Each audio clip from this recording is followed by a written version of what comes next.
And we are live. Welcome to the Straight Talk Mind and Muscle podcast. Welcome to the Eat Well, Move Well radio show. Bob Keller, welcome. Thank you so much for joining us. Yeah, thanks for having me on. Man, it was nice chatting with you just now. I'm going to do my intro a little bit different than I normally do. I want to get the listeners a feel within that first couple of minutes of who you are. And I'm going to try not to screw it up too much. So, you're in a great position now. You were a Delta Force guy, and I use that word just so people the layman can get their head around that. You know, you're a Special Forces guy. You were a regular soldier before that, and I think Ranger. You've come through a long process of the military, and you're in a great sort of civilian space now. Have had a look at what you do online. Really, really cool stuff. Really good communication you put out. Could you tell us a little bit about your journey through the military and roughly to where you are now, please? Starting out, if we're just going from military to where I'm at now. I did start out in Ranger Battalion, went to Special Forces, and then ended up at the unit. It wasn't not a bumpy road, kind of a weird road. And I had a break in service after Ranger Battalion. Went to college for a couple of years, and 9/11 kicked off because I was pre 9/11 when I was at Ranger Battalion. So I when I got out, went to college and I was planning on going into the Secret Service. So that was the route I was going to take. I'm glad that didn't happen. But then when 9/11, so I felt like I missed an opportunity. Nothing was going on pre 9/11. I got out, but I always wanted to be able to deploy for real, in the military. Yeah. But it didn't seem like anything was going on. I wasn't going to wait for it. So I had stuff to do. Got out, went to college. Well, 9/11 kicked off. Everyone started deploying, and that's what pushed me to go back in and then go into the Special Forces. Did one rotation with Special Forces and found out that I really liked gunfighting, and that was no shit my passion in life. Yeah. So then after that deployment, it's like, if you want to do more of that, you go to the next best thing, right? The thing that's going to get you into that situation more times than the opportunity to have more gunfighting experience. So that's what drove me to go to the unit. Did my time at the unit, and then retired out of the military like 2 years ago, and now I'm doing the shooting instruction and tactical training for LE agencies and civilians as well. Thank you very much. It's changed a lot. I mean, back in my day, guys would get out of the military and go on the circuit. Now it seems to be. What's the circuit? Sorry, I'll translate from New Zealandish into the close protection side and private military contractor side. Gotcha. Yeah. Yep. And a lot of people do that here as well. Yeah, I think the money's dropped out, and what I really see, talking to a lot of American vets, they're going into the training side. And who was I talking? I was talking to Dutch last week. What's really cool are you guys are paying it forward to people who need to know how to save their lives and lives of others, especially the law enforcement community. So it's a really big thing you guys are doing. Yeah, I think you're right. There's a lot of people doing it. There's more than a handful, but like people that have, so Dutch and I, other people that are in the training realm now have that experience and are doing it for the right reason. Yeah. I think you do get a lot of people doing it for the business side and for money, and not doing it. You hit it right on the head with, like, you have the experience. People, they only know what they know, right? On the training side, because they haven't had all those deployments, they haven't had all those gunfighting experiences. And so we can bring a lot to the table on changing the way that they train and just on the tactics side. So, and that's 100% why I started doing the training thing. I mean, I had no intention to being a shooting instructor, but when I got out, actually it was a couple of years before I got out, started working with some charities, and not only saw the LE side of training, but like civilians on what they thought was safe or what they thought was the right way to operate on a range while shooting, it blew my mind on how unsafe people were with guns. And I never experienced that because my whole military career, I literally lived in my own bubble. Like, because we always used our own ranges. I never Yep. went to a public range, didn't shoot with civilians, didn't shoot with cops. So when I finally got that access to seeing that, it was straight up. I knew I had a lot to offer and I could give back to the community, and that's what drove me to get into the instruction side. Now, just to focus on that, and then I'm going to go back through your career and ask some questions I've never asked American vets. Is it you got the website gamutsolutions.com? Is that correct? Yeah, gamutresolutions.com. Gamutresolutions.com. That's right. But is that your company, Bob? Yes. Awesome. Yep. I love the name. Yeah, people always ask why I came up with that name. Going back to your career, and by the way, that website is slick. I've looked at a lot of different websites, and that website is very, very slick. Going back to your career, United States military and going in up the tiers of special forces is very different than New Zealand and Australia. You've essentially been through 3 selection processes, and I want to ask you about how was it going through those, and how do you step up to the next one? And the reason I want to ask you is I interviewed Brandon Webb a while back, a SEAL, and he's got some great books. And one of them was talking about the range. Some of them were rangers. Their selection process back in the day was so hellish, it actually takes years off your life later on because of the sleep deprivation. It's hard work. And in your world, Bob, Rangers was here, and the unit's here. So could you give the listeners an idea of what it was like to go through each selection process and then be able to have the balls to step up to the next one? Well, I mean, I'm a little bit different than most. I mean, I actually like punishing myself. I like the challenge. And I like when it comes to each selection, I would say the least prepared I was, which I don't never. Back when I went through Ranger Battalion, it was called the RIP program, Ranger Indoctrination Program, and I wouldn't say it was really a selection, more than just getting smoked. But I at that point, I really didn't know what to expect. I went into the military with a Ranger contract, so right out of right out of basic training, I went to airborne school, and then I went right to RIP.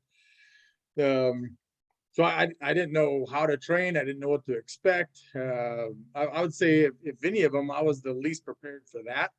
By the time I went to SF selection, you talk to people, you kind of know what to expect, and I overtrained for everything. And then by the time I went to the unit selection, I mean, it's a very, very well kept secret, the unit selection. So didn't have much information on that, but I knew it was going to be harder than SF selection. So again, I overtrained for it. Both of those selections I had, which I'm sure people that have been through it and then hear me talk, they'd be like, bullshit. I mean, I had no trouble at all with either of those because I overtrained so much, like on the rucking, on the cardio, I mean, anything physical, all the land nav stuff. I mean, I was so prepared. I mean, for both SF and the unit selection, I literally never got a hot spot on my foot. Like a lot of people get a lot of blisters. I didn't even get a hot spot. So like the progression of like which one was harder. I mean, for me, it would actually have been the easiest one. Yeah. Was RIP, just because I wasn't I couldn't prepare for it. Like I didn't know what to expect. So yeah, I'm a lot different than I'm sure when you ask some people, because they probably have this horrible story on like how hard it was, and I literally had no problems with them just because I overtrained. Yeah. Which could be stupid for some people, because if you overtrain them, it's you have a good chance of hurting yourself before even going.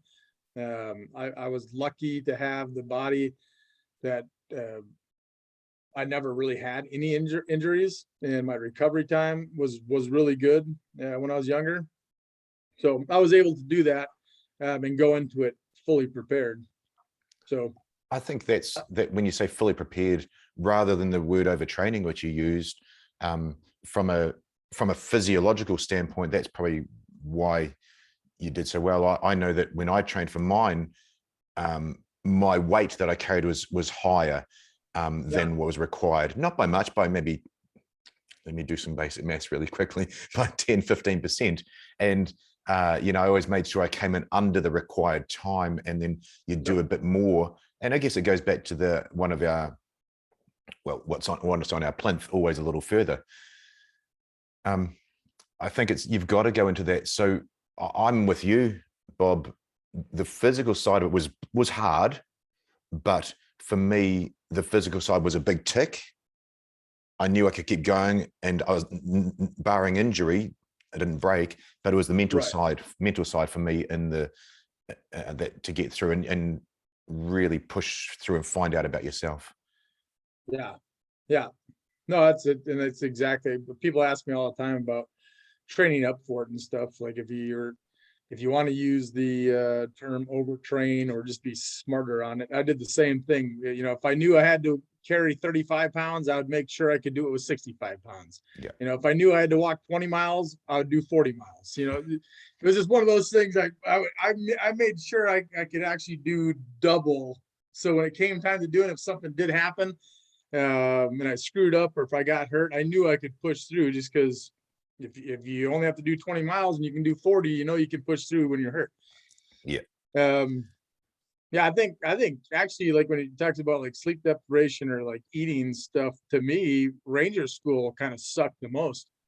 And going through Ranger School, just because you don't, back when I went through, it still hadn't been to where you're eating as much. So you'd get like 1 MRE a day, and you're humping every single day, pretty much the whole time you're at Ranger School. And I took I kept track of my hours of sleep each day. And when I got done with Ranger School, I did an average of it. And it was an average of 3 hours a day. For the whole, which I think Ranger School is over 2 months long. Yeah. So that sucked for me. Like, it wasn't a hard school, but like not getting that sleep and not getting to eat. That was actually pretty challenging for a not so tough school. It's funny you say that. And I'm remembering back to that Brandon Webb book. It was called Among Heroes. And what it was a story of each different operator. And one of them was taught to Ranger School. Exactly that. He said 3 hours as well. No shit. Straight up. You probably never read that book. He said exactly that. 3 hours. And I think they lost they did pounds, but they all lost like between 15 and 25 kilos. Yeah. Oh, it had to. I think I went in at 195, and when I left, I was 155. Jesus. Yeah. It was crazy. But it makes you tough. Oh, yeah, good. If you want to diet, just if you want to lose weight real quick, just go to Ranger School. Yeah, exactly. Oh, that's cool, because I've never asked somebody that's gone to the unit that progression. So it's nice to have your take on it, and particularly for someone who's successful. Sometimes we get future operators listen to these shows, and that's what it takes. Yeah. You got to condition that body well. But there's one other telling thing that you said, and it was, you had the body to not get injured. And I was talking with a buddy of mine from the Sabre Squadron a while back. We get all these people go through the selection process, but to go through the training, sometimes genetically they're just not there, and their body breaks down. They're great at the mental, they're great at the skill set, but it's just luck. Is your genetics made up to be able to handle all that stress? Yep, absolutely. I think it is.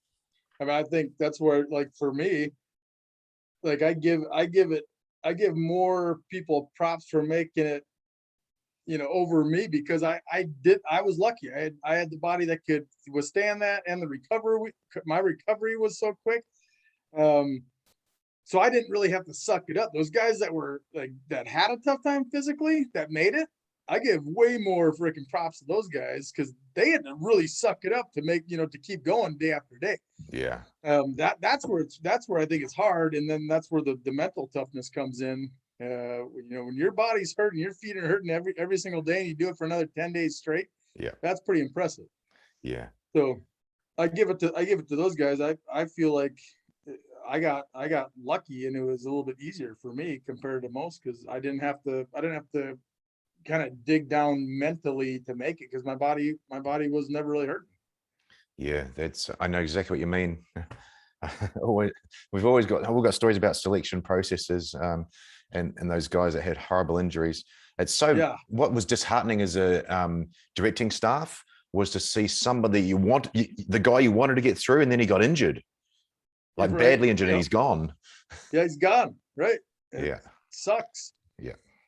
Hey man, we talked through your career and a bit of an overview, but there's one thing we didn't mention that I heard, and this isn't a combat story. You've done combat story very well, and that guy's a really cool interviewer. So I'm talking a different side, but you've done over 1,000 hits, 1,000 missions. Yep.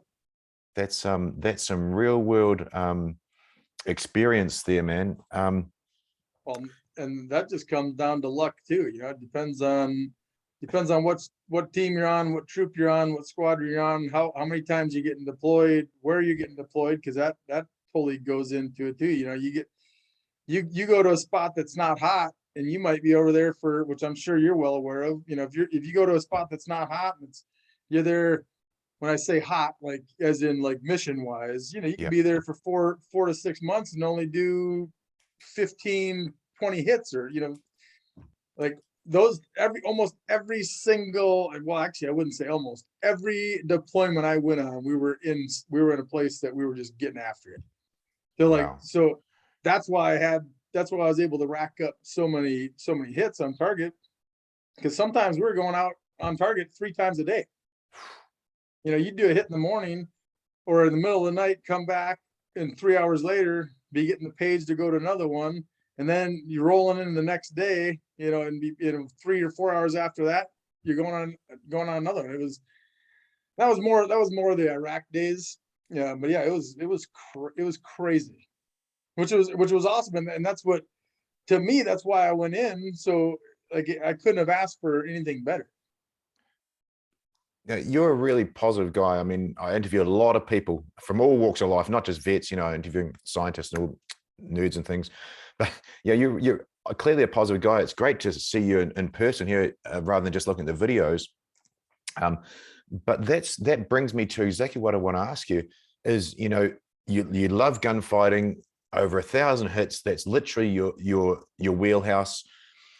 I watched one video and it seemed to be your tipping point, your turning point on what made you decide to then retire from that life. Could you please talk us through, and me as well, through that decision? Where were you? What went through your head? And then what's the outcome from that? Well, I don't, this is when I should bring in my wife to be on the podcast. 100%. Yes.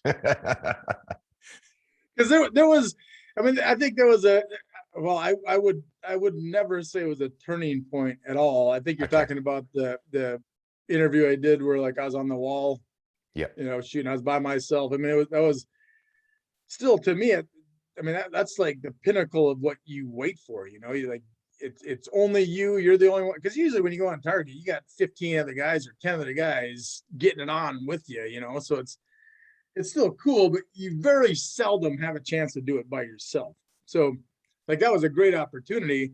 I do think like it wasn't a turning point. There'd have been, that wouldn't have been a point in my career that I was like, okay, I'm done. Right. But it was the first time I ever actually thought that I could die.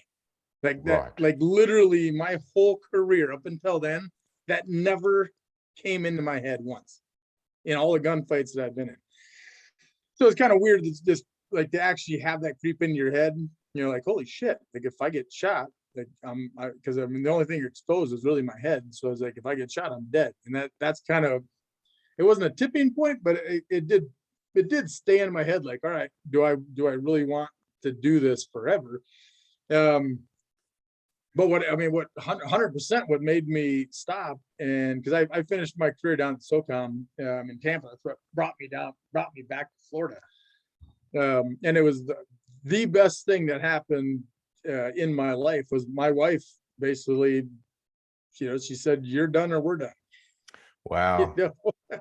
That's brutal honesty. Brutal honesty. But it literally was the best thing that ever could have happened. And she, that's why I like to actually talk about like what the wives and the families do. Like she's been with me from day one. My first deployment going overseas, we've been married since then. So for every deployment I've been on, every hit I've been on, we've been married throughout that. So she's had to deal with that. And I've talked to other operators that agree when it comes to you being there, which I'm sure you're married and have kids too, so you probably felt it too. Well, when we're overseas doing that shit, we're like, to me, that was like getting to go to Disney World every trip. Yeah. Right. So like a lot of people thank us for what we've done. And I'm like I'll say you're welcome. But like, I was literally getting to do what I loved to do. Like it wasn't any, when I went on deployment, there was no fear there. I couldn't wait to get back over there. But the wives and the families that are back home, that they don't want that. They're, it's not like they signed up for that many deployments. Great. Right? That's a great way of saying that. A great way. And they're the ones who are staying home, taking care of the kids, or they're mowing the yard, they're they're paying the bills, they're doing everything at the house, while I'm overseas having the best time of my life. A lot of people they think it was so bad for us, which for a lot of people it probably was. But for guys that like myself and the guys that I work with, we were literally getting to go over there and do what we love to do, while the families were staying back, wondering. And that's the other thing, you're overseas, not thinking it's dangerous, and you're not thinking you're going to die. Well, they have no clue back in the house, so every night they're waiting for that freaking phone call, waiting for someone to show up without knowing. So and that's I guess what made me stop. And again, the best thing that ever happened to me was like she finally had enough of it, and was done after 14 deployments. I couldn't blame her. Yeah. So that was the turning point for me, was just I kind of had to stop, which was freaking awesome. Yeah, that's amazing. That's why I wanted to get you on, Bob, because your mindset around this, your attitude, your approach, all of those things is positive. That's one way, but it's moving forward. And that's what so many people, including myself, have problem with transitioning. It's a really nuanced word, that one, because you're transitioning from a gunfighter and that person in body armor that you were, into a different persona, a different identity. And some people, the why is a bit messy, maybe they're just retiring, but you've got a clear-cut reason, and somebody with maybe a bigger view, your wife, of saying, hey, there's a bit more important stuff going on here, come and join me. Yep. And luckily it was at the point in my career where I realized that like she was right, I was the dumb one.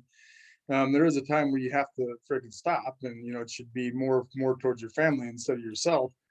So I think it was a perfect time in my career that happened.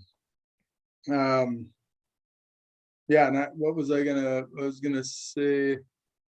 Shit, now I lost my thought. But whatever you were talking about before that, it'll come back to me. But yeah, I was thinking, like, a lot of people can't do the transition. No, it is hard. You go from 500 miles an hour to now being forced to retire to basically 10 miles an hour. And that's a hard pill for a lot of people to swallow. And they miss the team life. They miss going overseas and having that action, and then not having to do it. To me, I think it's like you have to realize in your head, okay, I'm done with this part of my life. What's the next thing? And now what am I going to kick ass the next? I love You it. know? I love it. So I'm trying to keep the timeline together. You've got the reason, you got the why, and that's powerful. Most people don't have that as much. Now, I interviewed the six guys, GBRS guys, a while back, and they talked about something that I never thought of. All the time in the military, we've done things as a team of the squadron, team of 4, team of 2, but it's, suddenly we do this transition into civilian life and we think we can do it by ourselves and be successful. Straight up, you've got a team of 2, you and your wife. So this is going to be successful, and I think that's leading towards why you are. Now let's turn that into transitioning into business and civilian life. What was your plan there when you decided this is my time to retire? What am I going to do, and how did you implement that successfully? Uh, well, I kind of, like I said at the beginning, I kind of stumbled into the instruction side. I was still active. I was down doing L&O duties down in McDill, down in Florida. So it was basically a 9 to 5 job where I had time, and I was running the range down there. It got me involved in the shooting on like LE side and civilian side, and seeing other people other than like operators shooting. Yep. So that's what gave me the idea. I have a lot of experience. I can give a lot of my experience back to the LE and civilian side on shooting. And so I started that business while I was in. And so to get myself set up to when I actually retired, before that, I mean, I really, I mean, I probably would have fallen into what you were talking about earlier, where a lot of the vets go into what did you call it? Like Into the circuit. Yeah. into the circuit, right? I mean, it's the easy answer. Like that's what we know, right? Yeah. And that's our expertise. That's where we're going to get hired. I probably would have fallen into the same thing.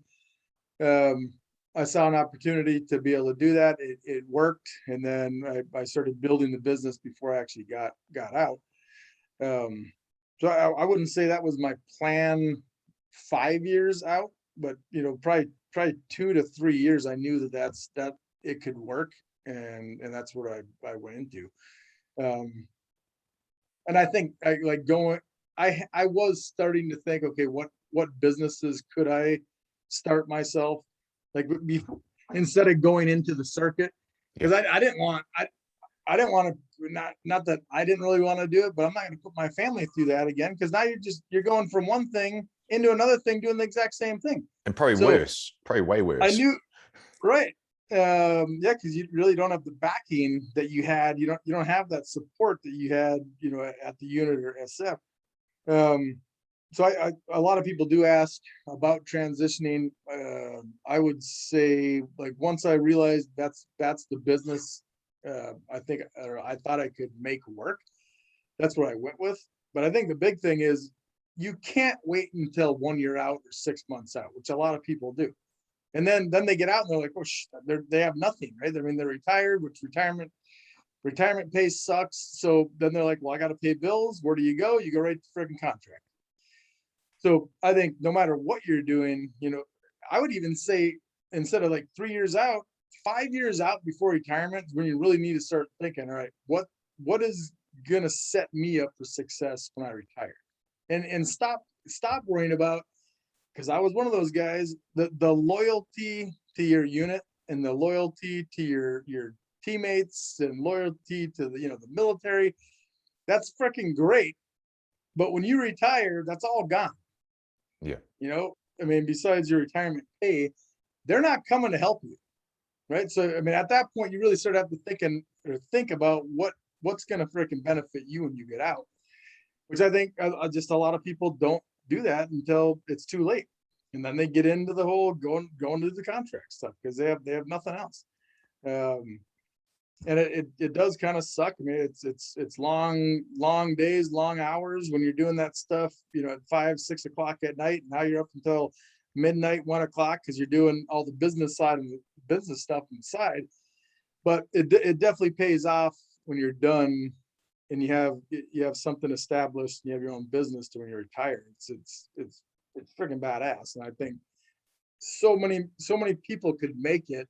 It's just they're scared to make that leap, to do it by themselves, which I don't know if that goes back to kind of, you're used to doing everything with a team, Yeah. and having that backing, to now when you're trying to do it by yourself, it's not easy. No, it's not. But you've got that support with your wife, with that partner.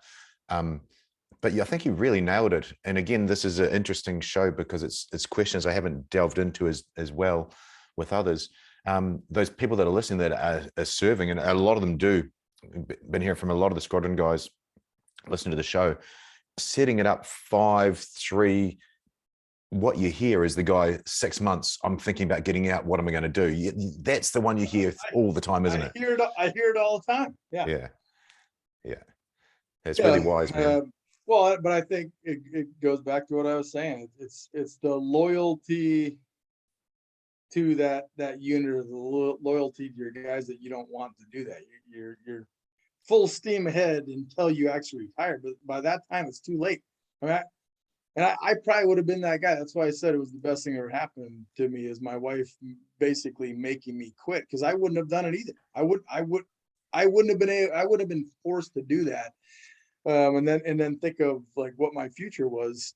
I know people at the unit that worked up, which I think they've changed that, which I agree with. Like, I think this is military wide too, but I know the unit started doing it. Like they force guys to stop working, like Wow. 6 months to maybe it might even be a year out, because they know the guys will work until the fucking last day. Yeah. Until they retire. And Yeah. I know guys that did that, which is crazy. Because the Army in general, at least, over here, they give you a good amount of time to kind of set yourself up.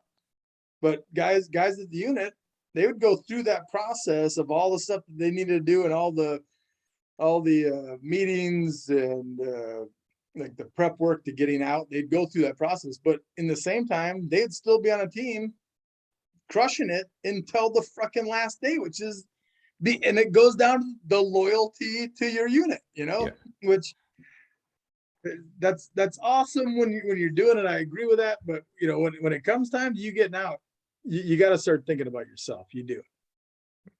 What was your rank when you left? I got out as an E8. Which is what in real language? Is that a master sergeant? Oh, wow. Well, that's pretty, I'd say it's, so you can make it sergeant major in the U.S. Army, which is master sergeant, a step below that. Yep. But I had a funny, which would be a whole other podcast event. But I actually deferred my E8 2 times, and I deferred my E9 3 times. Wow. Like, actually said no to it. Is that so you could stay kicking? There was, on a couple of occasions that was it. There was other situations. Like, one of them was just my re-enlistment. It wouldn't have been as high if I would have taken the rank. So, but yeah, I ended up, there was, like I said, that could easily be another hour talk. But I should have, if I'd have been smarter, I would have taken it and then retired as an E9, because it's actually a better retirement. But at the time, I didn't care. Like, I never did it. My whole career, no shit, I never cared about rank, and it was never about money. Like, after that first deployment of being overseas, and I realized that was my passion in life. Like, it never was about the money. It was never about freaking rank. It was about freaking going overseas and kicking ass. Man, that's cool. The reason I asked you that question, my sergeant major, my squadron sergeant majors, they're wise guys. We were younger and they're older, but they've been around for a fair time. And it seems like all the unit guys I interview, John McPhee, Pat, you, Dutch, you're all up around that length of time that a good sergeant major has to be able to impart wisdom. And that's what you're literally doing here.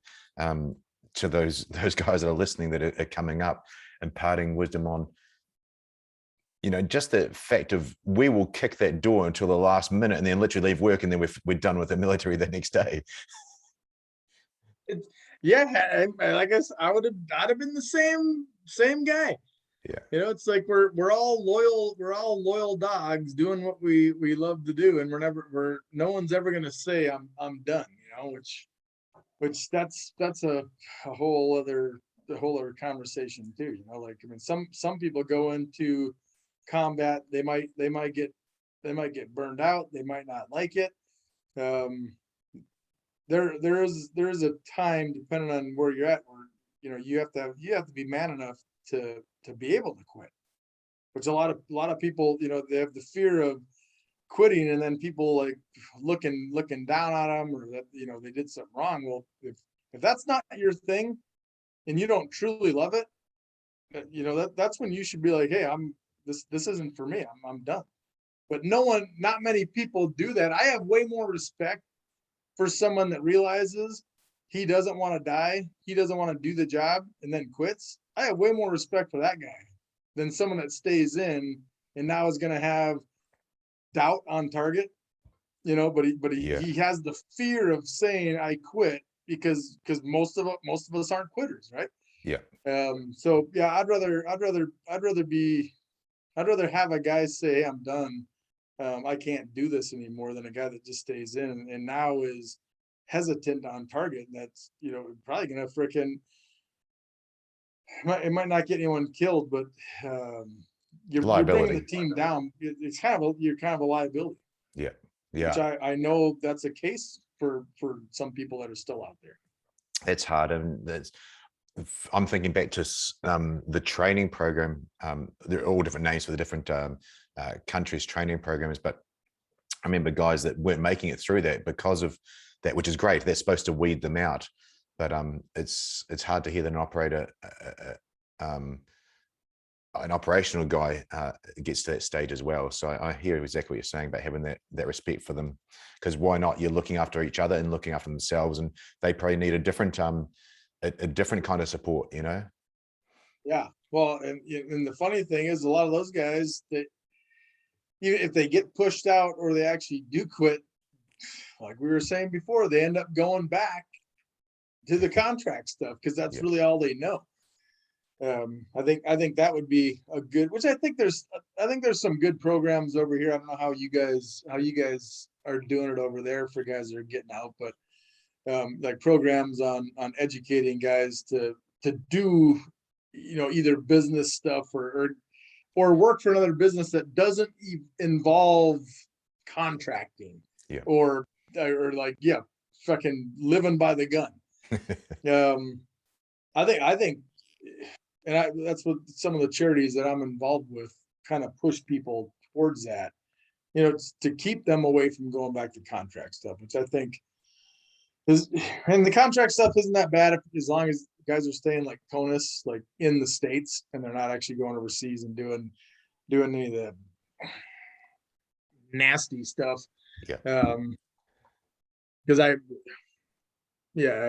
know there's guys out there that they're done, they're out, and that's all that they know. And it just comes down to education, not having the resources to go get a job with someone else.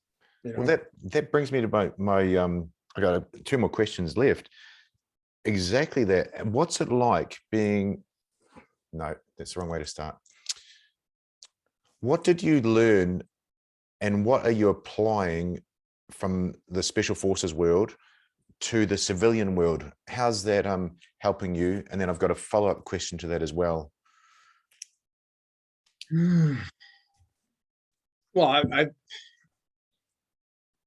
I don't know, because I didn't go work for another, like a business outside the realm of what I've done. I just started my own business, and when it comes to shooting, I mean, that is my realm. So it's very easy for me.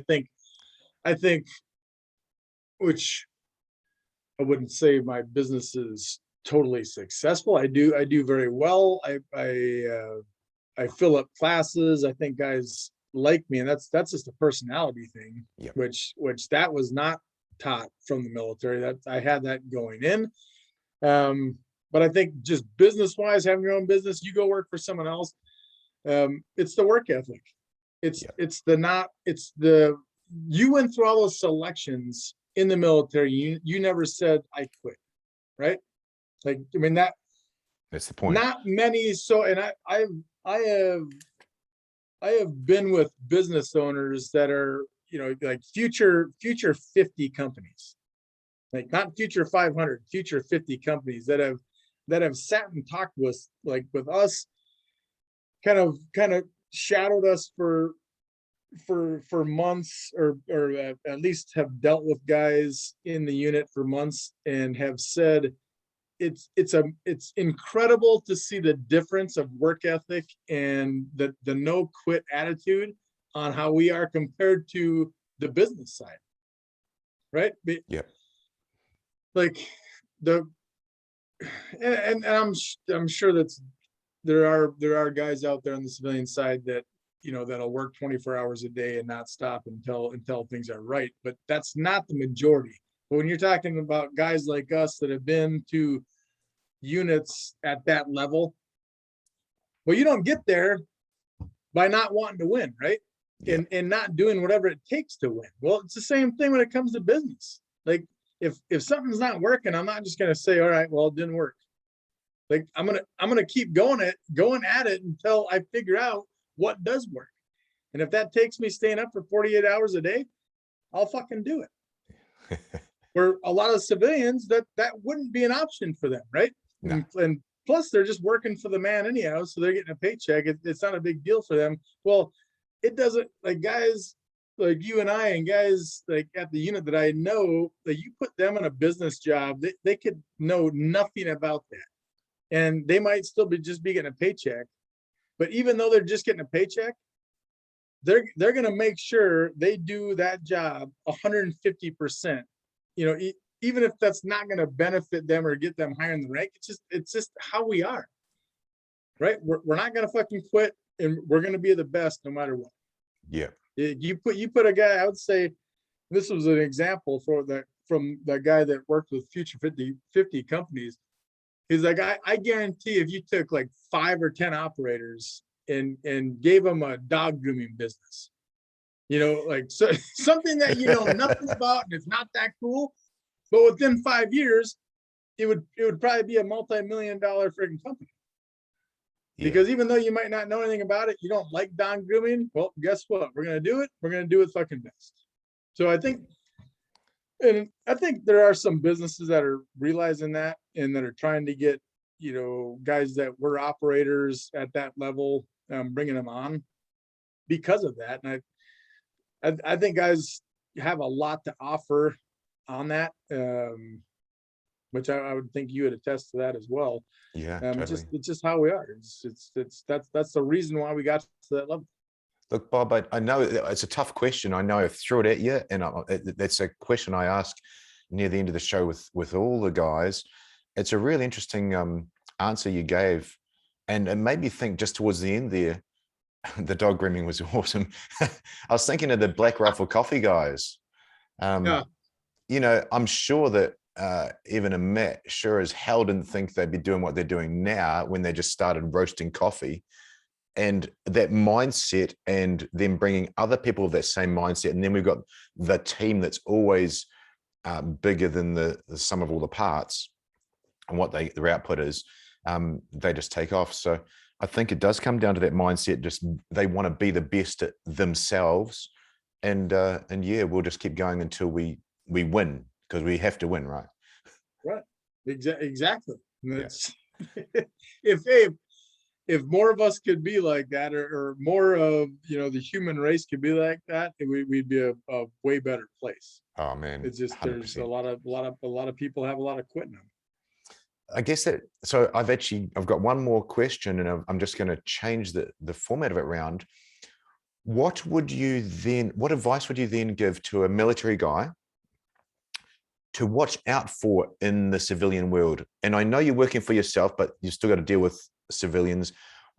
Going into that world, what would be something they should watch out for, to keep in the back of their mind?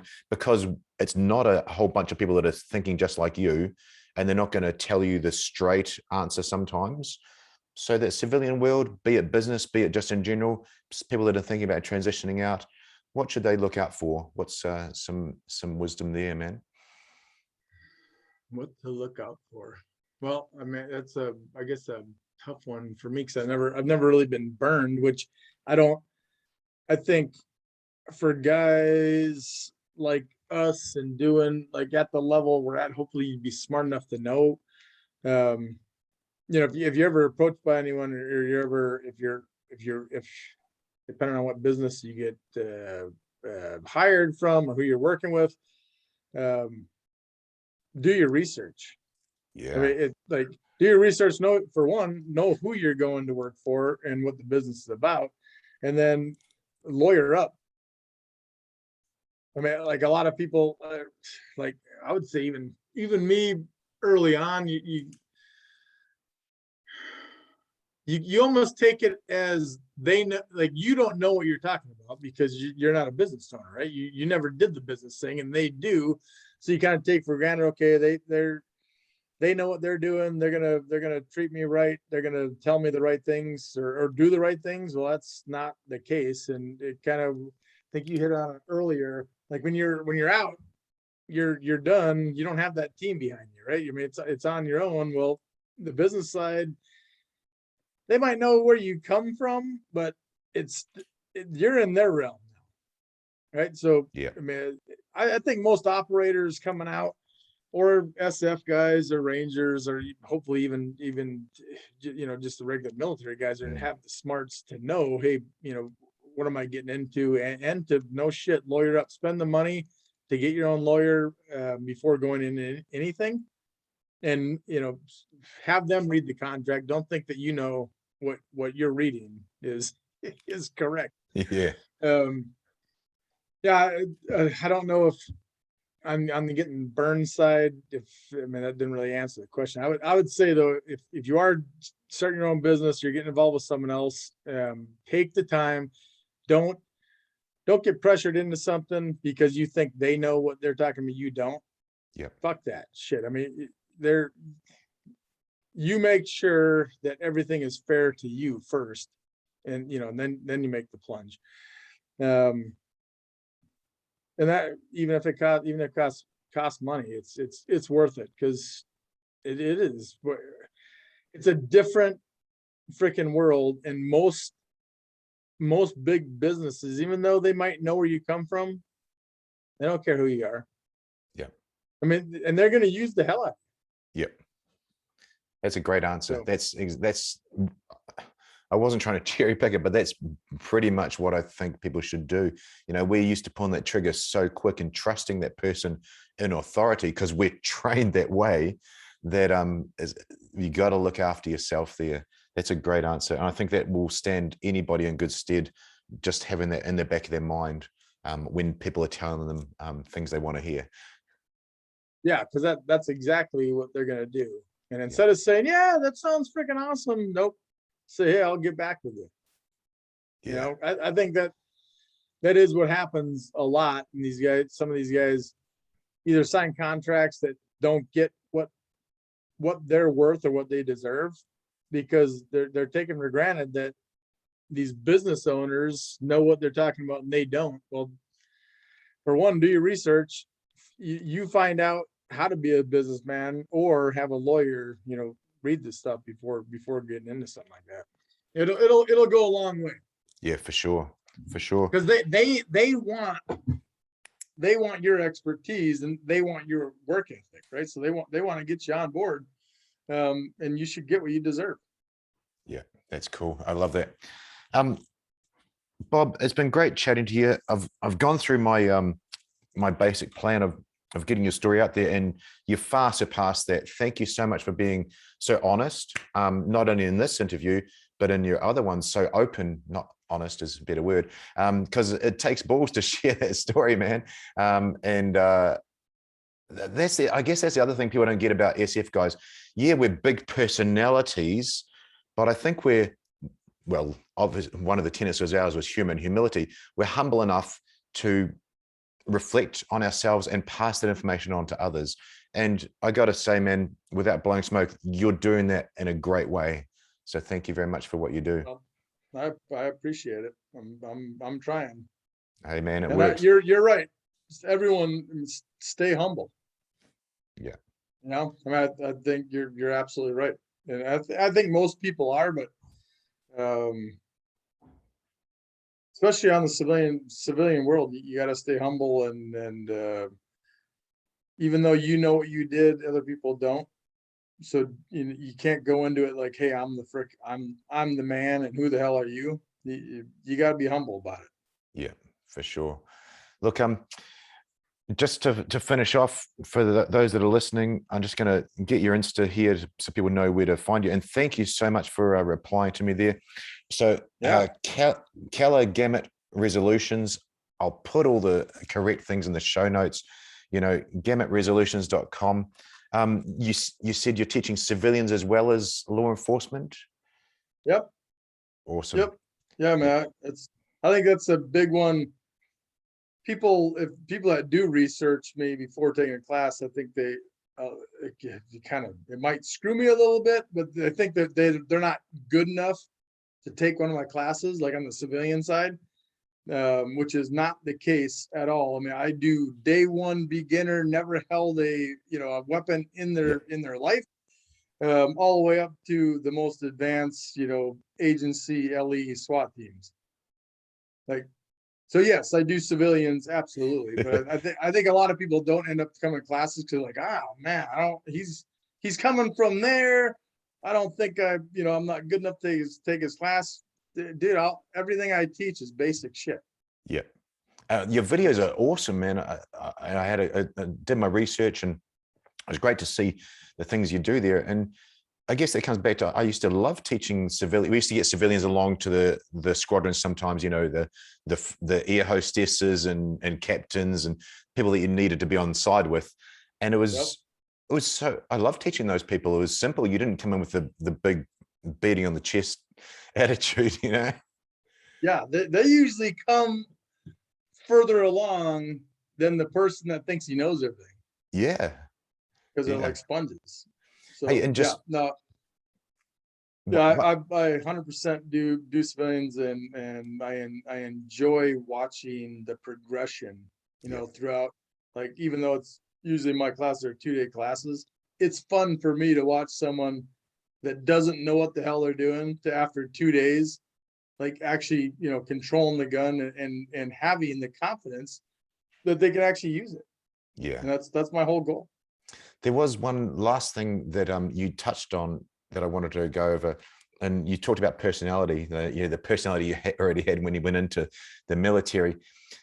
Little known fact, and especially for those people listening, the number one reason for success in any program, and this was taken from fitness and possibly weight loss programs, but the number one reason for success in any instructed program is actually the rapport you build with the instructor. And that comes from your personality, Bob, and that's why you're on the show. You 100%. You have that charisma to then get the person to give their best. So again, kudos to you, man. Yeah, well, I appreciate it. Well, I don't blow smoke, Bob. So, mate, it's been a pleasure having you on the show. Thank you for staying up and giving me a nice gentlemanly time in the morning here. I appreciate that. I know what. Yeah. So what time is it anyhow? We got 9 a.m. here. Yeah. It's my bedtime now. Dude, I hear you. I'm normally on the other side. Some SEAL tried to put me on at 2:45 a.m. So I asked him to change the time a little bit for me. Funny. Hey, Bob, thank you so much, man. It's a pleasure having you on the show. I hope people check out your site, and those in America come along and get some good training. Yeah, this was awesome. I appreciate having me on, and I would definitely love to do it again. Oh, man, that's awesome. Thank you so much. We'll speak soon. See you later. Thanks.